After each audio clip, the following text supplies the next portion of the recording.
जय सद्गुरू मैत्रिणींनो, कसे आहात? मस्त आहात ना? तुम्ही पण मस्त आहे. नेचर ब्लॉग अँड रेसिपी या चॅनलवर आपलं खूप खूप मनापासून स्वागत. मी आज नवीन रेसिपी घेऊन आलेली आहे. राजगिऱ्याची भाजी. तर किती फ्रेश आहे तुम्ही पाहू शकता.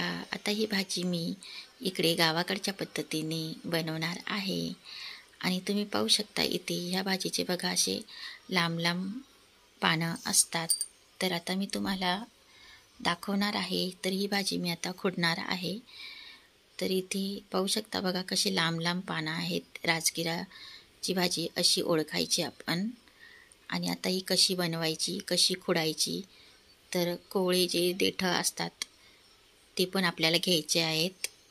बघा अशा पद्धतीने आता ही भाजी आपण खुडून घेऊया मैत्रिणींनो. तर अशा पद्धतीने ही भाजी मी खुडून घेतलेली आहे. बघा खूप छान अशी फ्रेश भाजी आहे. आता स्वच्छ पाण्याने ही भाजी मी धुवून घेणार आहे. आता इथे कढईमध्ये मी 1 तांब्या पाणी ठेवलेलं आहे. आपली भाजी बुडेल असं पाणी गरम करायचं आहे आपल्याला. आता ह्या भाजीमध्ये ही भाजी मी अगोदर धुवून घेतली कारण ह्या भाजीमध्ये माती वगैरे असते म्हणून. आणि मग धुवून परत गरम पाण्यात घातलेली आहे. उमथून घेणार आहे मी 2 मिनटाकरता. जो याचा तुरट वास वगैरे असतो तो निघून जाईल. त्याकरता आपल्याला अशी गरम पाण्यात उमथून घ्यायची आहे. जास्त शिजवायची नाही. 2 मिनटं तुम्ही पाहू शकता. अशी पूर्ण बुडेल इतकंच आपल्याला पाणी घ्यायचं आहे. आता 2 मिनटं आपले झालेले आहे. मी एका चाळणीमध्ये ही भाजी काढून घेते. आता ही भाजी आपल्याला चिरायची नाही. कोणी वेगळ्या पद्धतीने करतं चिरून, तर मी ही गावाकडच्या पद्धतीने बनवते. आमच्याकडे अशी बनवतात. आता ही भाजी थोडी गार होऊ द्यायची आहे. मग आपल्याला याचं पाणी असं काढून घ्यायचं आहे. तुम्ही पाहू शकता अशा पद्धतीने या भाजीचं सर्व पाणी आपण काढून घेऊया. तर चला आता साहित्य लागणार आहे. इथे एक बारीक चिरलेला कांदा, बारीक टॅमॅटो बारीक चिरलेला आणि हिरवी मिरची, लसूण. आता एका कढईमध्ये मी 2 पळी असं तेल घालणार आहे. तेल थोडं आपल्याला जास्त घालणार आहे. भाजीला थोडं जास्त तेल घातलं का छान लागते.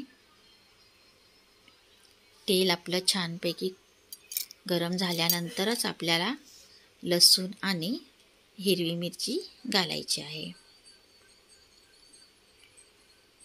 तर बघा लसूण मस्त तळला गेलेला आहे. हिरवी मिरची. आता कांदा आणि टॅमॅटो घालून घेऊया.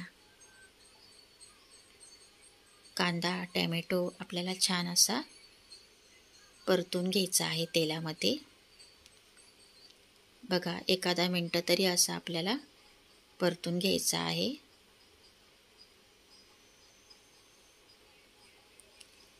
कांदा टॅमॅटो हिरवी मिरची लसूण छानपैकी परतून झाल्यानंतर आपण ही भाजी अशी मोकळी करून घालायची आहे. नाही तर मग मीठ एकच बाजूला राहून जाईल. म्हणून ही पूर्ण भाजी अशी आपल्याला मोकळी करून घालायची आहे. आता आपण परतून घेऊया. तर ही पौष्टिक भाजी आहे. खायला खूप चविष्ट अशी लागते राजगिराची भाजी. तुम्ही कशा पद्धतीने बनवता? मी अशा पद्धतीने बनवली. आमच्या गावाकडची पद्धत आहे. आता चवीनुसार मीठ घातलं आहे.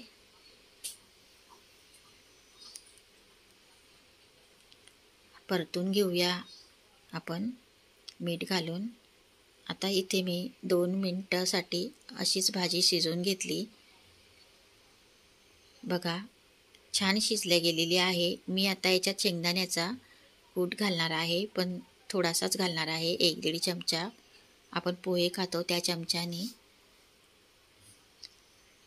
तर बघा थोडंसंच मी शेंगदाण्याचं कूट घातलेलं आहे. आणि आता परत एकदाशी मिक्स करून घेते, परतून घेते.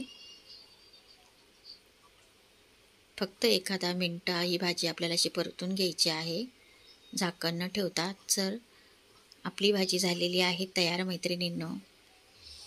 बघा किती मस्त झालेली आहे. व्हिडिओ आवडला तर लाईक करा, शेअर करा. नवीन कोणी असेल तर सबस्क्राईब करायला विसरू नका. व्हिडिओ पूर्ण पाहिल्याबद्दल खूप खूप धन्यवाद.